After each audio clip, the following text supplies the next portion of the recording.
జై శ్రీకృష్ణ. శ్రీ గురుభ్యో నమ. ఓం నమో భగవతే వాసుదేవాయ. భగవద్గీత అద ప్రథమోధ్యాయ. అర్జున విషాదయోగ. అర్జున ఉవాచ సేనయోరుభయోర్मध्ये రథం స్థాపయ మే అచ్యుత యావదేతాన్నిరీక్షేహం యోద్ధకామానవస్థితాన్ కైర్మయా సహ యోద్ధవ్యా అస్మిన్ రణసముద్యమే. అర్జునుడు అంటున్నాడు, కృష్ణ, నా రథాన్ని నడిపించు, రెండు సేనల మధ్యన ఉంచు. నేనెవరితో యుద్ధం చేయాలి, యుద్ధానికి ఎవరెవరు సిద్ధంగా ఉన్నారు, వాళ్ళను నేను చూచేటట్లు నా రథాన్ని ఉంచు అన్నాడు. మహాభారత యుద్ధం ప్రారంభమయ్యే సమయం సమీపించింది.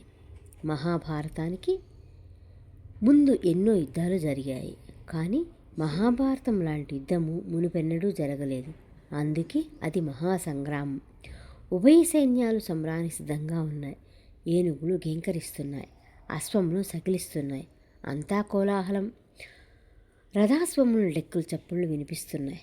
యావత్ భారతంలోని రాజులందరూ యుద్ధభూమిలో ఏదో ఒక పక్షాన్ని నిలబడి ఉన్నారు. ఏ క్షణం కొరకు అర్జునుడు నిరీక్షించాడో ఆ క్షణం రానే వచ్చింది.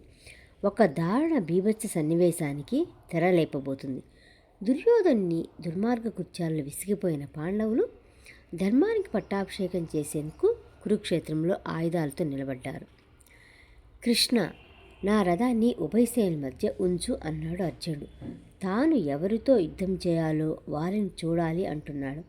ఎక్కడ రథాన్ని ఉంచితే శత్రుపక్షంలోని వీరులను చూసే అవకాశం ఉంటుందో అక్కడ ఉంచమంటున్నాడు. శ్రీకృష్ణుని ఆజ్ఞాపిస్తున్నానేమో అని సందేహం కూడా అర్జునులో ఉదయించలేదు. యుద్ధ సమయంలో ఉభయసేనల మధ్య రథాన్ని ఉంచడం ప్రమాదం కాదా అనే ఆలోచన కూడా పార్థునికి తట్టలేదు.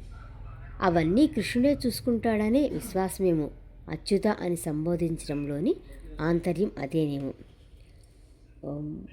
గీతను అర్థం చేసుకుంటూ మన జీవితాలను ఉన్నతంగా మలుచుకోవటానికి నా ఈ గీతా ప్రయాణంలో తోడుగా ఉండటానికి సబ్స్క్రైబ్ చేసుకోండి.